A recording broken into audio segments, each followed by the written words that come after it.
Hi everyone, welcome to week 3. Here I am in your modules, so that's where I am clicked right now. You can see all the modules that have been here the entire time.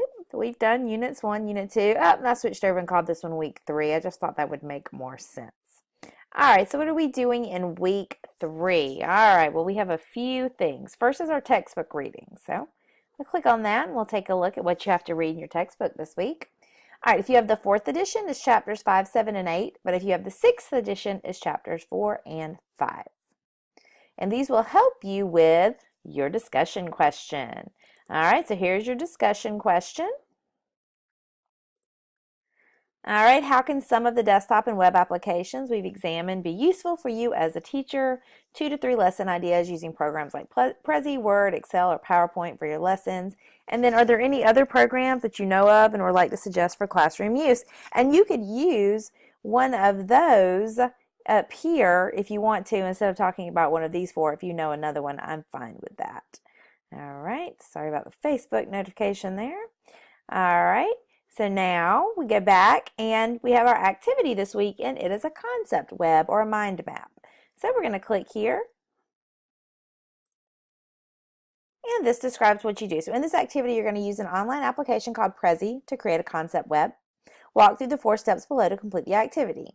All right, so you can click here to create a Prezi account. So if you click here, it's going to pull up Prezi. And it's like, and you're like, man, I don't want to pay for this, and I don't blame you. So click on basic and then click on continue. Then they don't want you to know it, but they do have a free version, so it is right here, okay? And that's what I'm showing you here. Click basic to set up your free account, and it's just showing you a picture.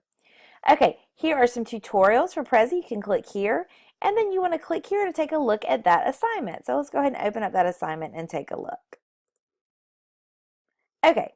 So you're going to read through these directions below and of course look over this rubric to make sure you complete the assignment.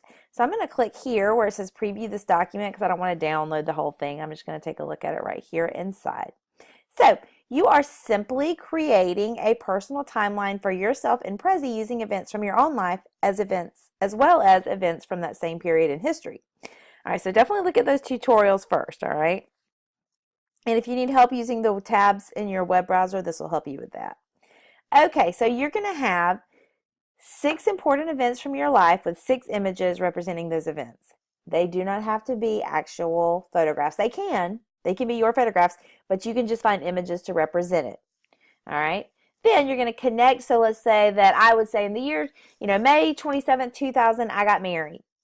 All right. And then I would try to find some historical event that happened around that same time. And then say what that was, and then a photo to illustrate that. I hope that makes sense. If not, let me know. So when you're finished, you're going to make sure you use the Prezi sharing function to submit your concept web to you. So it'll give you a web address, and that is what you turn in. So that's what I will be grading. All right, so that's your personal timeline. Okay, now we also have a blog post. Here's the assignment right here, and you're just going to click out and go ahead to our blog. I'll go ahead and click over to our blog.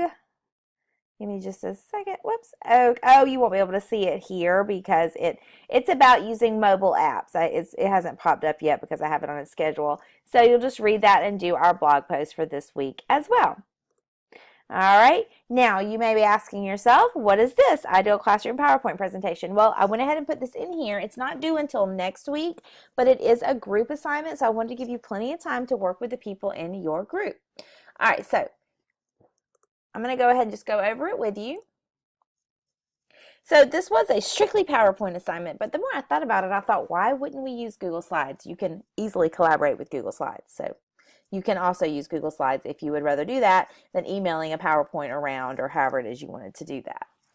Okay, so here is the assignment. Here's a tutorial for PowerPoint.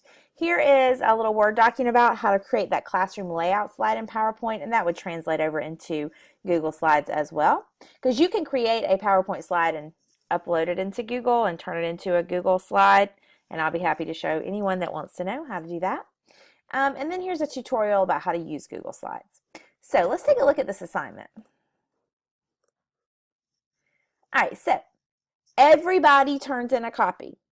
I know that will mean that I'll have 3 to 4 copies of the same PowerPoint over and over again. That's okay, but everybody still needs to upload and turn in a copy. All right. So, and if you turn in a slides presentation, that can simply be a URL. So you want to read through this assignment description, look over the rubric. You can collaborate through email. You can set up a live conference in here inside Canvas and work it. And I can set up one for you. You can work in breakout rooms, or you can set up your own. You can use Google Hangouts. You can use Skype. You have lots of different options. And if you're curious about those options, we can have another conference where everybody, if people want to come, and I can demonstrate how to do that. So that's up to you. So I'm going to click here to preview the assignment just so you can take a look at it. All right, so like I said, you're working, I think there's one group of 4 because there's 13 people in the class. Okay, you're going to assume that money, space, and any consideration for your ideal classroom exists. All right, none of that is an object. All right, and you're also going to assume any structure for your class, size, student composition, etc., is realistic. So you're going to create a PowerPoint or a Google Slides presentation that describes your ideal technology classroom. Make sure to include these elements. So you're going to describe your class, and this will be one slide. Be sure to list the grade level, the number of students, tell me a little bit about your class. And you guys will work together to come up with this. Then, on the next slide, list your goals for the use of technology in your teaching. Think back to those ISTE standards. What do you hope for your students to be able to do with technology that they could not accomplish without it? What knowledge and skills will you try to develop and enhance for your students by using technology? And then include a slide that lists 4 goals for technology use. Well, that will be the slide. It will include 4 goals for technology use in your classroom. So this slide should have at least 4 goals on it. All right. Then you're going to list hardware that you want to include in your classroom. This will be another slide. You want desktops, laptops, iPads, smart boards. What do you want in your classroom? What do you envision? Then you're going to list software or applications that you would want to use in your classroom. You can research and list existing software. You can describe hypothetical software that you would like to have if it were invented, because you never know. So that would be another slide. And then you want to provide a slide that shows the layout of your ideal classroom. So you would be using shapes, and that document will help you with that back on the assignment.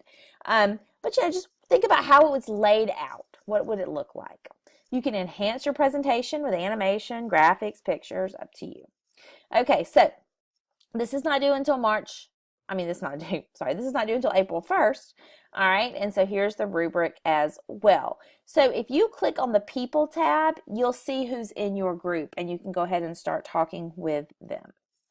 All right, so that is it for week 3. I'm happy to answer questions help any way that I can, so just let me know. All right, you guys have a fantastic week.